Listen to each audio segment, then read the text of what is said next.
I think you're a water boy, Don't switch up.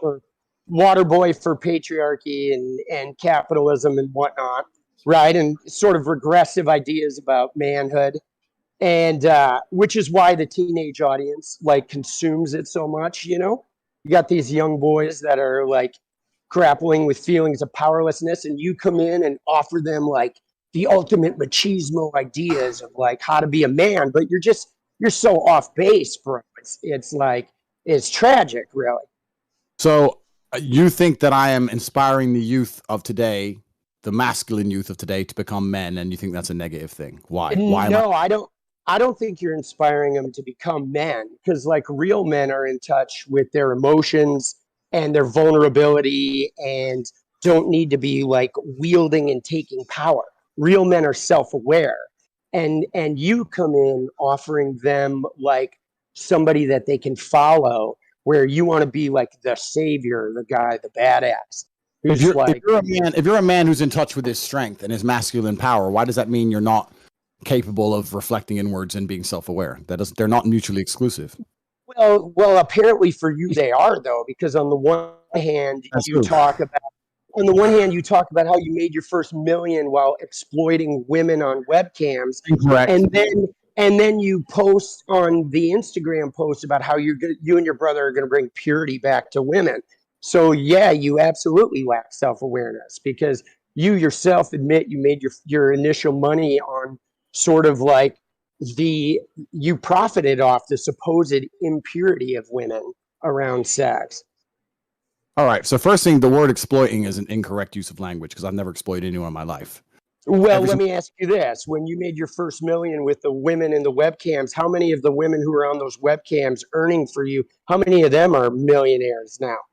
The ones who made millions are also millionaires. It was 50%. It was 50-50. You know what I'm saying? I would argue the point here, sir. I would argue the point here that when a girl worked for me, it was 50-50. If you work for nearly any other business in the world, you do not get 50% of the takings. If you go work at McDonald's and you ring up a register for an hour, you do not get 50% of that register. So that is a lie. Most companies pay you less than 1%. So to sit here and say that I was exploiting people is absolute fallacy. So that's the first thing.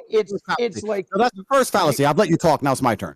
That's the first fallacy. The second fallacy is this whole patriarchy bullshit you're saying that are outdated ideas of masculinity. Yeah. The idea of patriarchy is not an outdated idea of masculinity. Perhaps in the West, in a declining empire, as we've already discussed on this stream, in an empire which is in absolute decline, you can have men who sit here and think there's absolutely nothing necessary about masculinity in the modern world, and that you don't need to be strong or brave or any of these things. You can sit around and cry and you're still a man. That is not true in most places on the planet. In most places on the planet, men need to be capable and competent, because if they don't, they do not survive. And I'll tell you something now, sir. I'll tell you something else now. You will sit here and talk right now about the patriarchy and how you can be in touch with your feelings and all this bullshit. The second you're physically assaulted or physically threatened, the first thing you do is you call a toxically masculine police officer to turn up with a weapon to protect you, because you cannot protect yourself. You are not against the idea of masculine power. You're not against the idea of men who have masculine imperatives to defense. All you've done is outsource it to someone else to do at the end of a phone call because you're too scared to do it yourself. So you're fucking lying.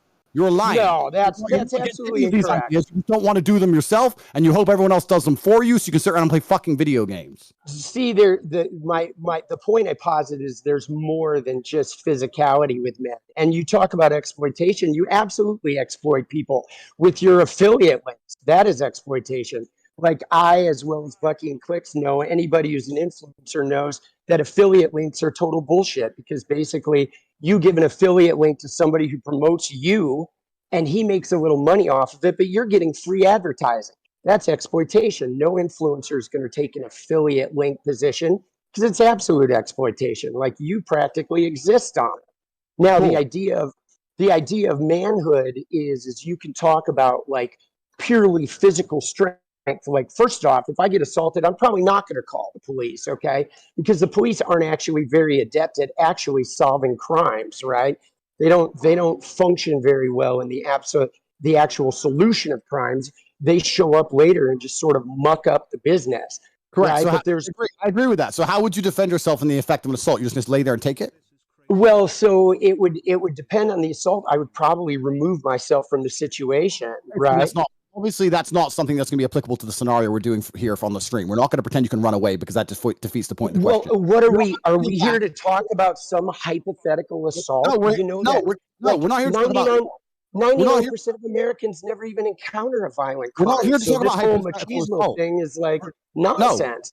We're not here to talk about hypothetical assaults. We're here to talk about the hypothetical paradigms and ideas around masculinity, because you started this conversation saying that patriarchy and capitalism and all this bullshit. And I'm sitting here saying to you, you live in a very soft society. You're completely correct. 99% incorrect. You live in a soft society. If you were the same person in most places on the planet, you would have had your ass beat because you are a weakling. And weaklings are not respected. Let me tell you something, my friend, I'll let you talk afterwards. Never in human history, in any single civilization, in any single empire across the history of Earth, have men been celebrated for their weakness. Ever once. It doesn't matter if you were an Aztec or the Mao dynasty, from China all the way to South America. In every single history book you can read, men who were respected and men who had stories written about them were written about them because they were strong. Weak men have never been respected. Weak men have never mattered. For you to come along and say, I think it's okay to be weak, is fine. That is your initiative. That is your decision.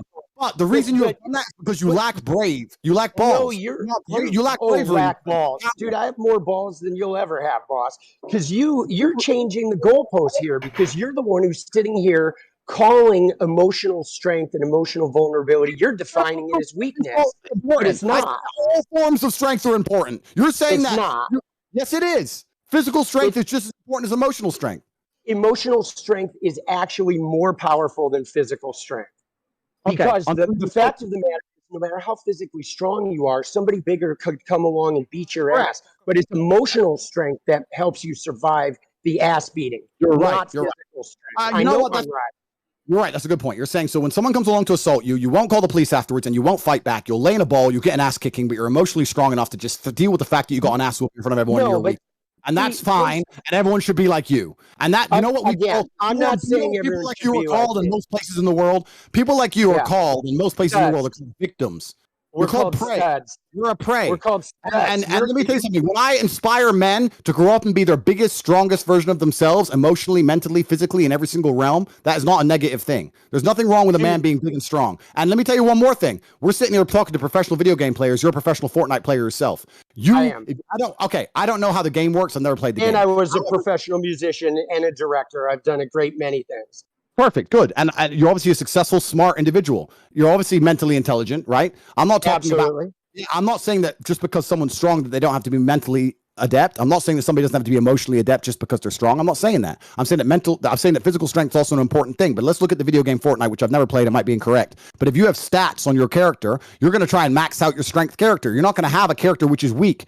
Every single person, if they're given a video game character and said choose what statistics you want, is going to click max strength every single time, and then they're going to go back into the real world and pretend strength doesn't matter. Strength does matter. The difference is in the real world, hard to achieve, and because it's hard to obtain, it's the ostrich problem. You don't want to accept that it's hard to do. You don't want to go through the pain to get it, so you want to pretend it doesn't matter. Just because you don't want to go through the bullshit it requires to be a physically dangerous individual does not mean physical dangerous individuals are not respected by society. And I'll tell you one more thing, my friend.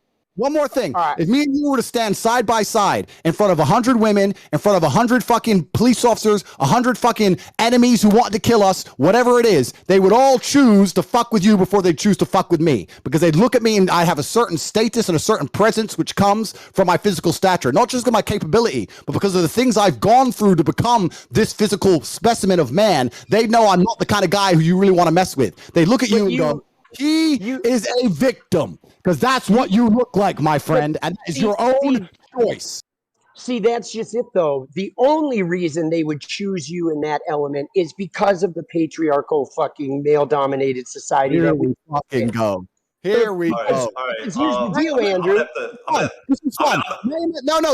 I'm not done. Name Andrew, listen to me. From history that wasn't patriarchal. Name a society from history that was not patriarchal. See, listen to me, though. That is why people like yourself are bugging and going into hyper mode right now, because society's changing. Society is changing. I'll tell you why, my friend. I'll tell you why we cannot name a single society in history across the entire planet that was not patriarchal. Because patriarchal societies are optimized to survive. When things get difficult, when people are put in survival situations, we naturally revert to our gender roles. I'll tell you something. If we were all on a ship and the ship got shipwrecked, the men would start building and digging and hunting, and the women would start gathering and doing what women are naturally adept at. Because when it comes down to survival, you have to do what you are most competent at. And men are more competent at certain things, and females are more competent at certain things. I'm not saying not all men. Not all men, and not all females. There are definitely patriarchal societies are more competitive than any other type of society because society functions better as a patriarchy. So the reason you cannot name a single society in history that was not a patriarchy is because all of the societies, and I'm sure there were some, which were not patriarchal, were destroyed by patriarchal societies. They were wiped off the face of the planet because they are not competitive. There haven't been any yet. Books to read. They do not have monuments to find. And the point I'm making is that in the harsh reality of ultra competitiveness, only patriarchal societies can survive. So the reason you cannot name one from history is because all the ones that tried this idea that you're trying to purport were destroyed in real time. And in the West, in America, as we stand right now in America, which I wouldn't even call it a patriarchal society because it isn't, because females have more rights under the law than men. Oh my God, bro. They do.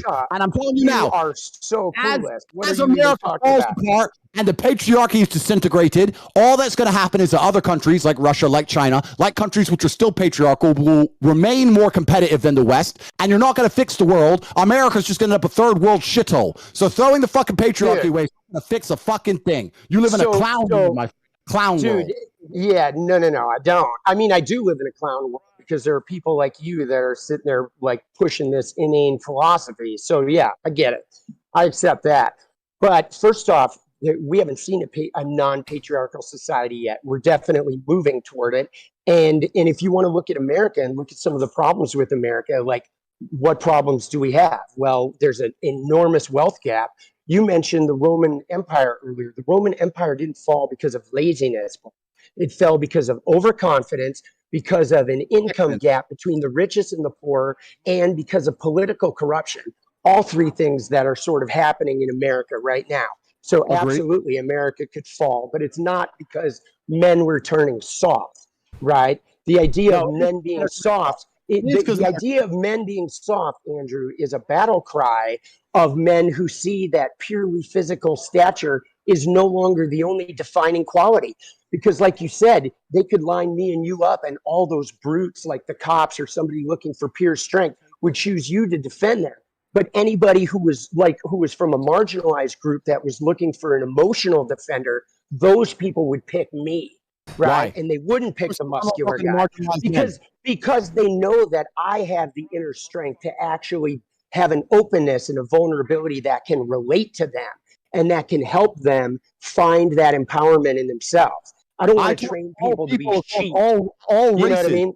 Who says I'm not talking we go to your Instagram page and you talk about being the Messiah and all this other BS. You want people to follow you like you're some sort of like deity, boss. And that's actually a sign of your own weakness at work, right? That's coming from your own trauma, your own unhealed trauma.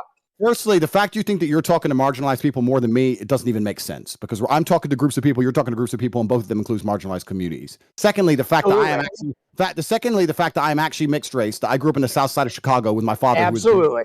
So I know more about marginalized communities than you do because you are as white as they fucking come, and you're sitting there talking about marginalized communities to a marginalized person. Absolutely. Absolutely. But let me ask you, I never woke up and thought I'm brown, so I had to find this white guy with pink hair to fight for me. I woke up and fought for myself. And that is the point. You know when you fight for yourself when you're a man. That requires all forms of power, whether it be emotional, mental, and physical. You to sit here telling men they should be as weak as possible and sitting around doing fucking nothing is not good for society as a whole. And there's nothing wrong with patriarchal society. I'm not advocating for weakness, but like I'm advocating for people to heal and to heal their trauma. And not use their trauma like you do and then aim it at select groups of people in order to gain power and money, right? And status so you can walk around with the deity, right? I think that all men, if you're a good man, you're going to have a traumatic life. That's part of being a man. And I think it's not even a part of being a man. It's a part of being a human being on the planet. Okay. You're going to have a traumatic life. Sure, right? But you got to heal the trauma. The trauma doesn't make you unless you heal it. If you don't heal it, you go around, say, dumping it on women, right? By waltzing around talking about how you got to protect women. You got to get a cut of her OnlyFans and all this because you own her private parts. That's nonsense, bro. That's nonsense. That's your trauma speaking. It depends how you heal the trauma, right? And when I said that being a trauma is part of being a good man, you said it's part of being a human. I agree, but I think you can be a very, very good woman with a good heart, and you can be a good person. You don't need a traumatic life to be a good woman. However, to be a good man, you need to have a traumatic life, because any man who's not had, I'll tell you why. Let me answer. Any man who's not had difficulty, any man who's not gone through something that's difficult is not very good at being a man, because when shit hits the fan, people turn to the nearest man in the room and say, what is the solution? Someone just broke in the house, you go to the man. Fucking there's a natural disaster, a hurricane, you go to the man. There's a war, you go to the men. So men who have not been through trauma are not very good at being men because they're not capable of dealing with trauma. Wait, so pause right there though, Andrew, because you said when you go to war, you go to the men, but the only reason you have a war is because of men and their lack of awareness about their own feelings. That's why war exists in the first place. So you're saying if you had more women leaders, we wouldn't even have war.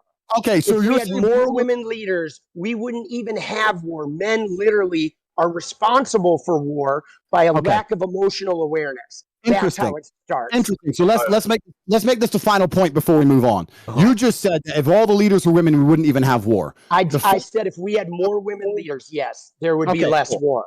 The fact that you hate your own gender so much is quite amazing to me. But actually, I don't hate my own gender. Another point. See, why do you? Let me tell you why you're wrong. No, you don't get to gaslight me and tell me I hate my own gender just because I'm displaying a version of manhood that you're uncomfortable looking at. You don't get to say I hate my gender. I don't give a fuck that I'm weak. Because I present a version of manhood that has struggled just like you, that has conquered just like you, but lives outside the idealized patriarchy that was sold to me. You don't get to gaslight me because you're uncomfortable with the type of man that I am. You love men. You love men. Cool. The point I'm making is you're saying that the world wouldn't have a war. Dude, you are backed up against the wall. Wait. No, chill. Let Tate have his final statement, then we're going to wrap this up and get someone else. I'm in here right now. I just got to fix my camera. One second. Yeah, let's go, man. I appreciate you. I'm interested in seeing what the chat thinks. The reason you're totally wrong saying that the world would have less war if there was no female leaders is because if you actually ask anybody who's been in the corporate world for long enough, the companies that have the most arguments, the most difficult corporate structures to deal with, in fact, even if you ask most women, they say, I don't like having a woman boss. I'd rather work for a man. When you have a whole bunch of women in charge, it's nothing but a fucking bitch fest and it's a shit show. Every single fucking person who's ever worked in corporate knows that. Every single person who's ever worked in the world knows that women actually, as beautiful as they are and they're good at lots of different things, they would they would prefer to work for a male boss because it's a stronger, more clear leadership structure. Having a bunch of women in charge of countries is not going to make a fucking peaceful world. And the fact you believe that shows your entire mental model's fucked. Dude. I'd like to actually put a poll in the chat and let's see who agrees with you. Why will we take a poll in the chat? Of course, teenage boys are going to agree with your hyper idealized manhood. Like they need to cling to that. Okay, do you guys want me to step in on this conversation or let's go. I'm just getting this all. We're not gonna do no